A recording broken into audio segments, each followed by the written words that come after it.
o que acontece? Ele é caro, entendeu? Esse cara é foda. Sabe menos também, né, pai? Eu comprei essas peças principais já. Esses detalhes aí, rapidinho, sai. Puta, meu médico... Eu queria aproveitar. O meu médico vai morrer de inveja, cara.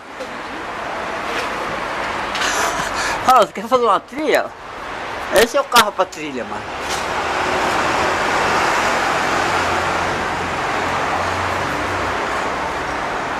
Aí, esse é o carro pra trilha, tá vendo? Olha. Olha, o carro pra trilha é esse aqui, ó. Olha, tem freio de cardan, hein? Vai estacionar na mesma da sua.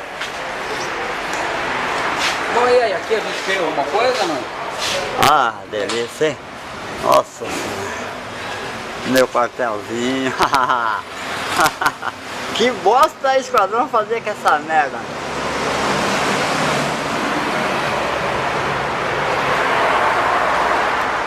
Nossa senhora, o meu médico vai morrer de inveja.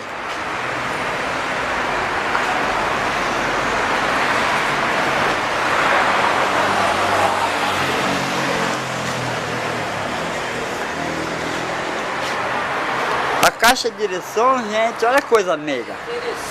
A caixa de direção dele é a pistão, olha que bonito. Olha lá, vamos ver, a homocinética, né, a cruzetinha. Que no caso não é homocinética, isso é uma cruzeta fodida. Olha a frente da criança, que coisa bonita. Não cabe na câmera, olha. Tem um autocross embaixo, gente.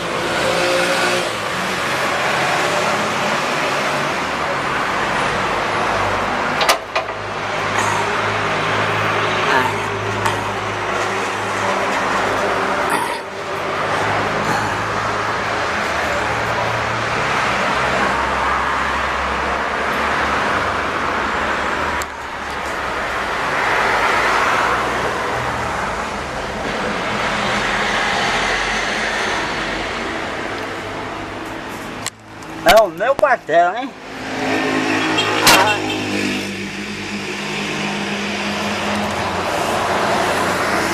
Detalhe, a partida é hidráulica, olha que coisa bonita. Isso é a tomada do hidráulico. Maravilhoso, hein? Fantástico. Salvo.